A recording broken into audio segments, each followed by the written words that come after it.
How YouTube changed from quantity to quality. That's exactly what I'm doing right now. I'm doing a whole bunch of quantity. But yeah, I'm about to watch this video. I've seen this. It popped up on my feed, so I'm about to look at it real quick. And the thumbnail's like Mr. Beast and Casey Neistat. 6 years ago, on March 25, 2016, one of the fastest growing creators on the platform gave advice on how to be successful on YouTube. Upload every day. YouTube is in Hollywood. I'm not Stanley Kubrick. You can't succeed here if you're uploading once a month. If you want to succeed here, you gotta show up for work every single day. YouTube changed from quantity to quality. When Casey implied that you need to upload every day, he revealed a good recipe for success on YouTube in 2016. Little did he know, it was also a very good recipe for burnout. And it became a pretty popular recipe since 61% of creators are facing burnout.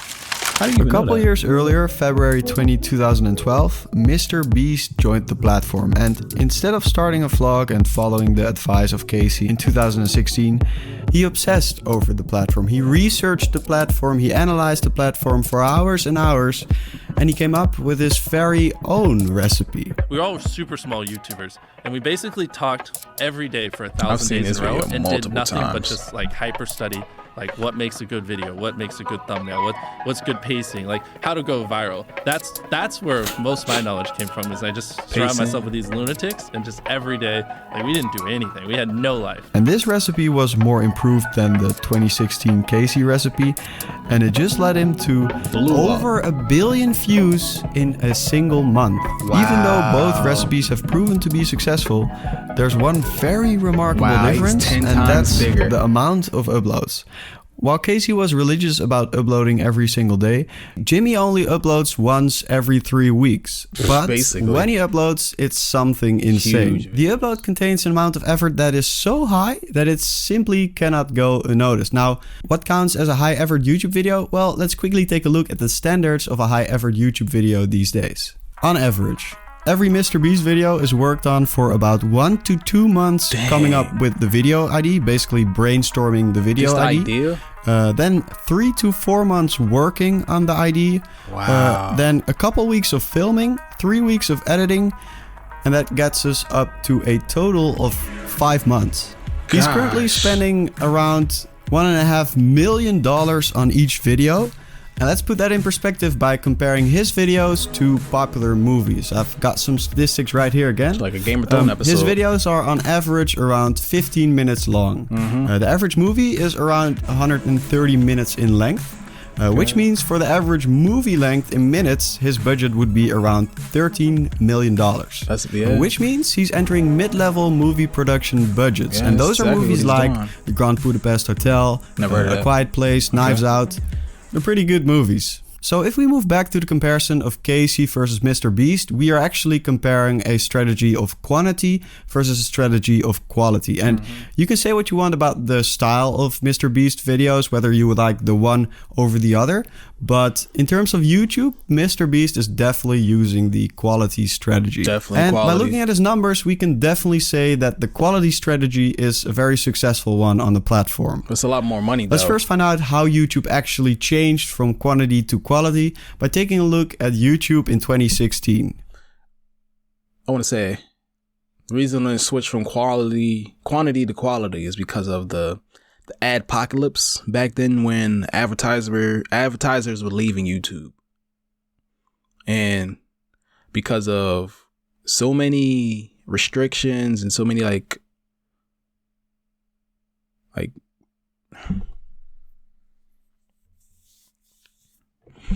there's so many people like violating the guidelines, advertisers were leaving. So YouTube basically became its own streaming network against like Netflix and like Hulu and all that.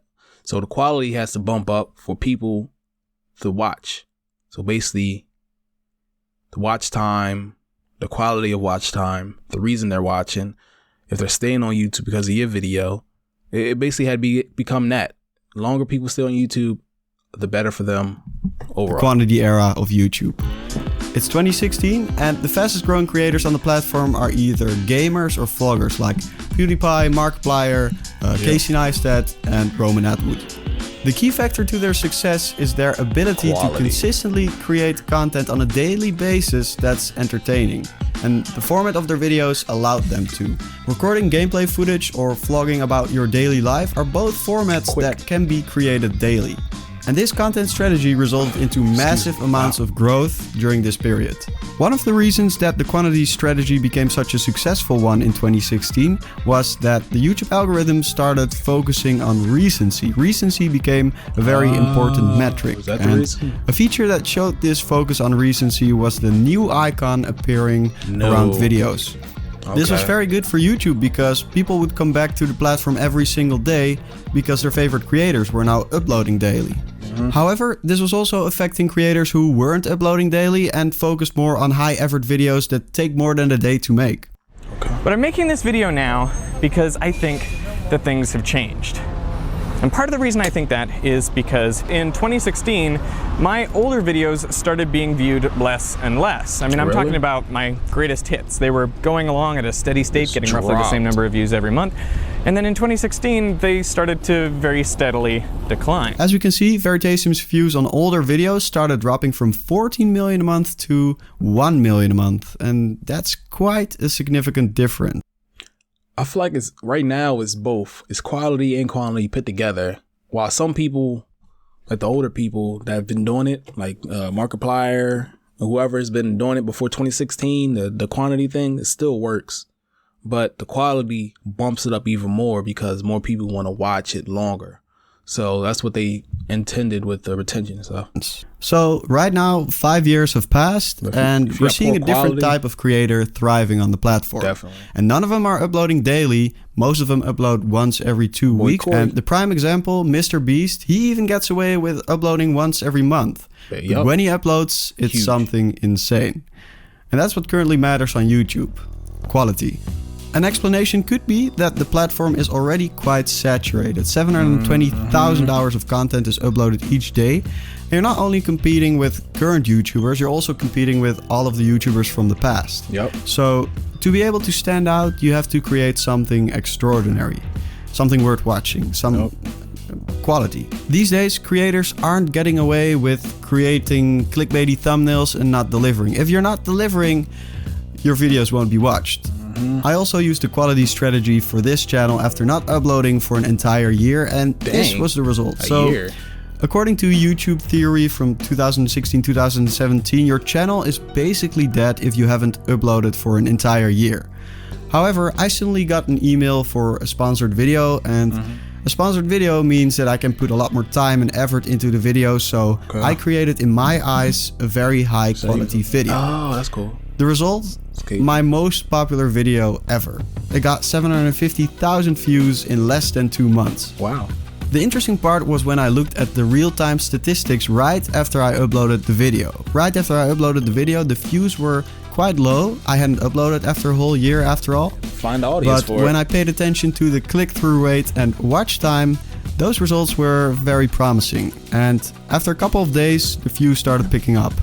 And that proved to me that we are now in the quality era. To anyone that used to watch this channel, you probably have noticed that this video is different from the things I used to post. And that's basically because what I loved most about YouTube was researching stories and then telling them in a creative way. And by solely sticking to skateboarding, there are just so many stories that I can't cover. So that's why I have decided to shift the focus of this channel, and I'm gonna be experimenting a little bit with the upcoming videos to see what sticks. Other than that, thank you so much for watching. There's gonna be more videos on this channel, and if you're interested in video production, please check out the description for all the tools I use and gear I use.